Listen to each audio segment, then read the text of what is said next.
भारत की सबसे प्राचीन व बहादुर रेजिमेंट में से एक चमार रेजिमेंट को पुनः बहाल करा जाए, ऐसा भी मेरा आपसे आग्रह है। दिल्ली में स्थित सदगुरु रविदास जी महाराज का गुरुघर नहीं बना।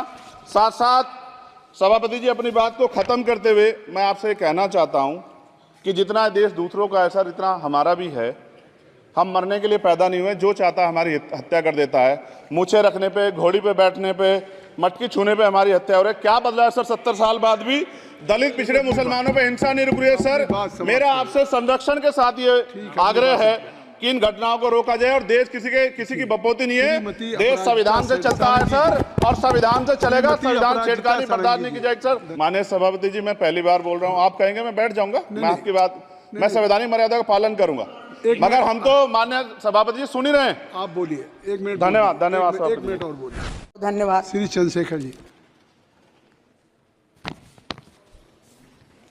माननीय सभापति जी, जय भीम। महामहिम राष्ट्रपति जी के अभिभाषण पर धन्यवाद प्रस्ताव पर बोलने को आपने मुझे अवसर दिया, इसके लिए मैं आपका आभारी हूं।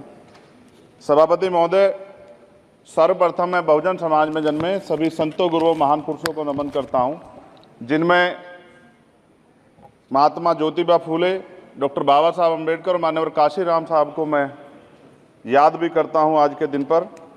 साथ साथ नगीना की महान जनता और भीम आर्मी और हमारी पार्टी आज़ाद समाज पार्टी काशीराम के साथियों का भी धन्यवाद करता हूं। इसके बाद अपने कुल गुरु जगत गुरु सदगुरु रविदास जी महाराज को भी मैं नमन करता हूं, जिन्होंने दुनिया को लगभग 600 साल पहले बेगमपुरा शहर के रूप में दुनिया का सबसे महान लोकतांत्रिक दर्शन दिया। अध्यक्ष महोदय, माननीय सभापति जी, 14 अगस्त 1947 को ये देश अंग्रेजों के अधीन था। 15 अगस्त 1947 को हम लोग आज़ाद हुए। 16 अगस्त 1947 को देश आज़ादी में था, लेकिन धन धरती राजपाट में बंटवारा नहीं हुआ। जो साधन संसाधन थे उनमें बंटवारा सही रूप से न होने के कारण एक बहुत बड़ी आबादी सुविधाओं से वंचित और सम्मान से वंचित रह गई। उनको सम्मान देने के लिए और अंतिम व्यक्ति तक सुविधाएं पहुंचे, इसके लिए लोकतंत्र की व्यवस्था हुई। लेकिन आज़ादी के 70 साल बाद भी हम कहाँ खड़े हैं, इस पर ये चिंता का विषय है। मैं मानता हूं कि सामाजिक न्याय तभी होगा माननीय सभापति जी, जब जातीय जनगणना पूरी होगी और जातीय जनगणना कराई जाएगी, और साथ साथ संख्या के आधार पर आरक्षण जो है वंचित वर्गों का बढ़ाया जाएगा। उसके साथ साथ जब राष्ट्रपति जी अभिभाषण पर बात रख रही थी तो उन्होंने शहरी और ग्रामीण क्षेत्रों के विकास की बात कही और ये भी कहा कि दुनिया में सबसे उत्तम शहर हमारे यहाँ बने। लेकिन माननीय सभापति जी, 70% आबादी तो गांव में निवास करती है, तो गांव की आबादी के बारे में भी सोचना होगा कि उनका जीवन कैसे बदले। माननीय सभापति जी, उच्च शैक्षणिक संस्थानों में बहुजन समाज के जो छात्र हैं उनके साथ कास्ट एट्रोसिटी हो रही है, निरंतर उनकी हत्या हो रही है। साथ साथ जो सरकारी कर्मचारी हैं दफ्तरों में, उनके साथ भी जो SC ST OBC और मुस्लिम और अन्य धार्मिक अल्पसंख्यक है, उनके साथ भी माननीय सभापति जी जातिगत और धार्मिक जो है शोषण किया जा रहा है। इसलिए मेरी मांग भी है कि पुरानी पेंशन को भी अध्यक्ष जी बहाल किया जाए। जो कर्मचारी देश की सेवा में लगे हैं उनका भी सम्मान होना चाहिए।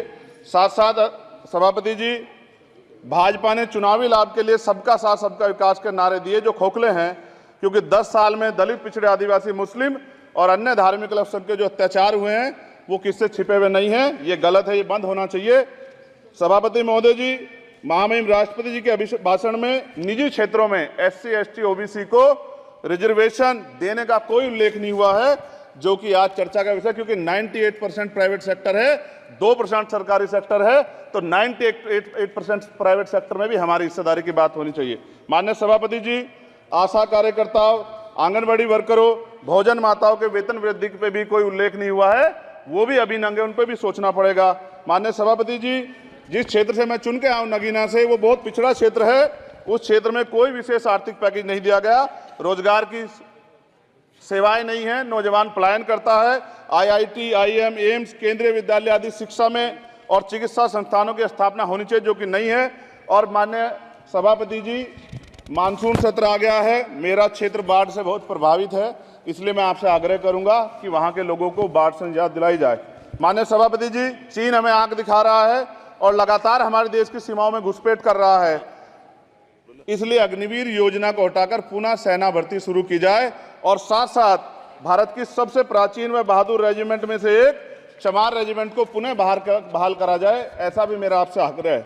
माननीय सभापति जी, पिछले सारे प्रधानमंत्रियों ने मिलकर जितना कर्ज लिया है उससे दुगना कर्ज हमारे वर्तमान के प्रधानमंत्री जी ने लिया है। किसान अगर अपना कर्ज माफ कराने के लिए जाता है तो लाठी झेलनी पड़ती है, जबकि सरकार ने धन्ना सेठों का 15 लाख करोड़ रुपया माफ किया है। इस ओर हमें ध्यान देना पड़ेगा, हमारी आने वाली पीढ़ियों को ये कर्ज चुकाना पड़ेगा। माननीय सभापति महोदय जी, किसानों को एमएसपी की लीगल गारंटी तथा किसानों का कर्ज माफ होना चाहिए। साथ साथ 2 अप्रैल 2018 को SC/ST के बच्चों पे बहुत बड़े पैमाने पे मुकदमे लगे थे, वो हमारी लड़ाई सही थी, ये सुप्रीम कोर्ट ने माना और बाद में सरकार ने माना, वो मुकदमे तुरंत वापस होने चाहिए। माननीय सभापति जी, प्रेस जो है उस पर भी शिकंजा कसा जा रहा है। जो पत्रकार सरकार के खिलाफ बोलता है नौकरी से हाथ धोना पड़ता है, और सोशल मीडिया हमारा हथियार है, उस पर तरह तरह के प्रतिबंध लगाए जा रहे हैं और विरोध करने वालों को सोशल मीडिया हैंडल भी सस्पेंड करा दिए जा रहे हैं। साथ साथ सभापति जी, पेपर लीक और परीक्षाओं के कैंसिल होने से देश के नौजवानों का भविष्य खतरे में है। नीट, यूपी सिपाही भर्ती सभापति जी और 69,000 शिक्षक भर्ती में आरक्षण घोटाला हुआ है, कोई पूछने वाला नहीं, खून के आंसू रो रहे हैं बच्चे, बेरोजगारी का दंश युवा झेल रहे हैं।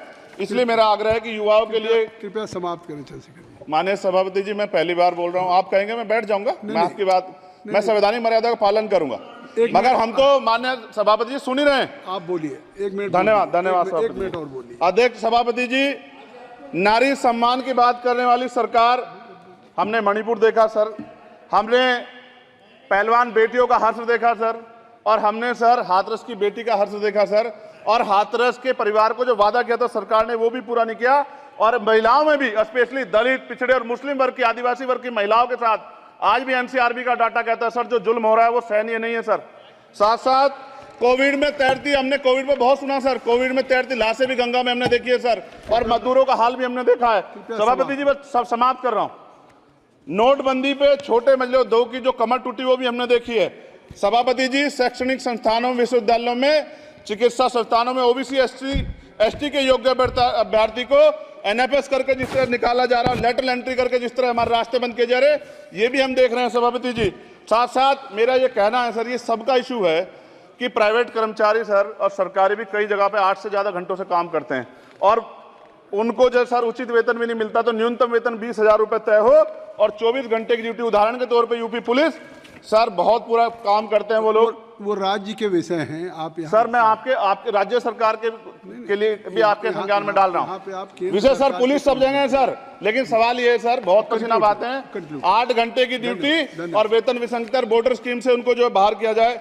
माननीय सभापति जी, 1 मिनट चाहिए सभापति जी। राष्ट्रपति जी ने धर्म के बारे में बात की थी, राम मंदिर से पहले हमारे गुरुघर तुगलकाबाद का फैसला आया था राष्ट्रपति जी, वो सभापति जी अभी तक दिल्ली में स्थित सदगुरु रविदास जी महाराज का गुरुघर नहीं बना। साथ साथ सभापति जी, अपनी बात को खत्म करते हुए मैं आपसे कहना चाहता हूं कि जितना देश दूसरों का है सर, इतना हमारा भी है। हम मरने के लिए पैदा नहीं हुए, जो चाहता है हमारी हत्या कर देता है।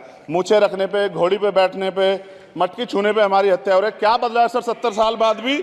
दलित, पिछड़े, मुसलमानों पे हिंसा नहीं रुक रही है सर। मेरा आपसे संरक्षण के साथ ये आग्रह है कि इन घटनाओं को रोका जाए, और देश किसी की बपोती नहीं है, देश संविधान से चलता है सर, और संविधान से चलेगा, संविधान छेड़खानी बर्दाश्त नहीं की जाएगी सर। धन्यवाद।